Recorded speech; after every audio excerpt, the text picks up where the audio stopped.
I'm Bridget Cole, 35, a marketing manager in Lincoln, Nebraska. A woman who built everything from scratch. My world revolved around deadlines, campaigns, and independence. But one ordinary morning, during a tense team meeting, a single text shattered my balance. It was from my sister Samantha, 18, the golden child my parents worshipped. I typed back, "Earn it yourself." Moments later my phone buzzed again, this time from my parents. My heart sank. I'd been sending them money for years, for emergencies, bills, repairs. I thought I was helping. But now they were demanding more, treating me not like a daughter but like an ATM. That night, pacing my small apartment, anger gave way to grief. I realized that for years, I'd been financing their comfort while they showered my sister with luxuries. I thought of the past. My teenage years spent working part-time while they bought her designer clothes and threw $2,000 birthday parties. By morning I made my decision. No more blind transfers. No more quiet sacrifices. I didn't know it yet, but pressing cancel that morning would unravel everything I thought I knew about my family. The fallout was immediate.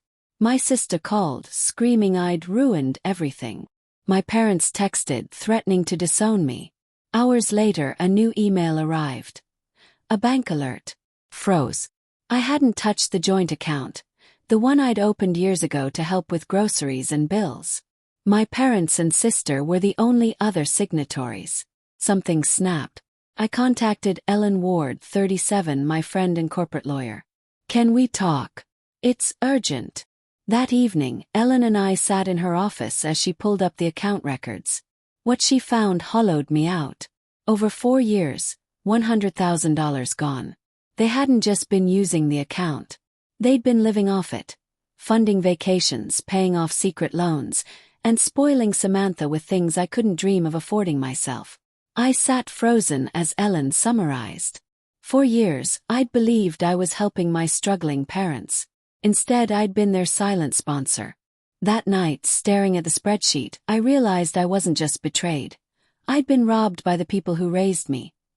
The next morning, I closed the joint account. 10 minutes. 10 minutes to end 4 years of financial abuse. Then I sent one email. The explosion came fast. My sister screamed I was tearing the family apart. My mother accused me of being ungrateful.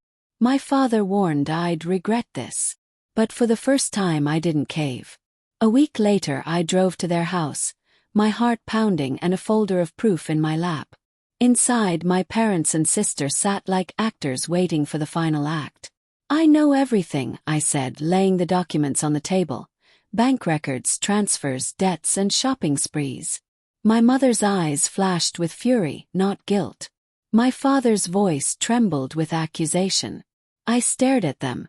The people who'd taught me that love meant obligation. Samantha finally looked up, tears welling. "You've ruined my prom." Her words, shallow and cruel, sealed it for me. They hadn't lost my money. They'd lost my respect. In the days that followed, the silence from my family was deafening. No calls, no texts, just quiet. For the first time I felt free. At work my focus returned. I poured myself into projects, rediscovered old friends, and took long walks without the weight of financial guilt. Still, late at night I'd think of my parents, of how love had turned into manipulation. Ellen checked in often. "You did the right thing," she said. "Boundaries don't destroy families. Lies do." She was right. I hadn't abandoned my family. I'd simply stopped letting them exploit me. Months later I got a message from my father. "We're sorry." It read, short and strained.